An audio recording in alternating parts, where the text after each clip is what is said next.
People of the world have the apple cobbler with the vanilla sauce, chocolate, caramel, almond, and rice crisps, cookies and cream. Chocolate, vanilla.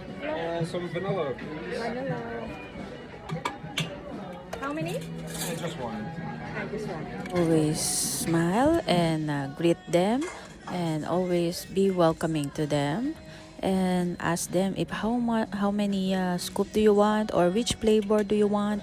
Sometimes if I'm there, I feel bored, so I ask them, oh, do you like some toppings, do you like some cobbler? So make some conversation so you don't get bored, and show them that you are enjoying in your job. I'm trying to scoop the ice cream because it's so hard, so at least late. Vanilla ice cream. How many? One, sir. Go, sir. Very simple job, but it's enjoyable. Magdi-dinner muna Alright. ako. So, andyan yung cobbler sa ilalim. Yan yung backup. So, ayan, may mga umu-order nga sa akin. Ayan yung mga amo sa harap. And then, yung mga crew.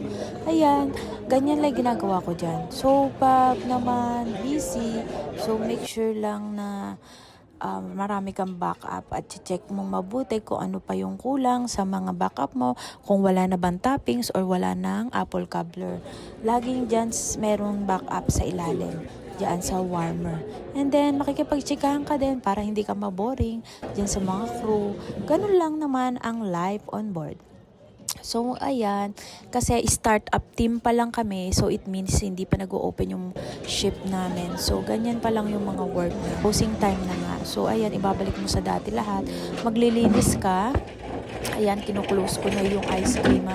So, ayan, kumuha ko ng brown bean. Ilalagay ko dyan yung mga tongs, ladle, and then yung mga, backup. Idadaling ko sa loob yan. Yung mga natira na mga sauce, toppings, idadaling ko sa loob. Pati yung mga backup na hindi nabawasan. So, ibabalik natin sa pantry. So, ayan, tinutulak ko na nga. Tapos, doon ko rin itatapon yung mga pinaglalagyan. Okay, ayan sila, nasa pantry na. So, ito, itatapon ko yan yung nasa trolley. Tapos, ayan, maglilinis na ako dyan sa buffet area. Kailangan laging malinis at hindi ka mapagalitan or matawagan sa kabina na may naiwan ka na ganito, ganyan. So, make sure na lilinisin mo din yung floor, gaganyanin mo siya, babrushin mo, and then that will be it.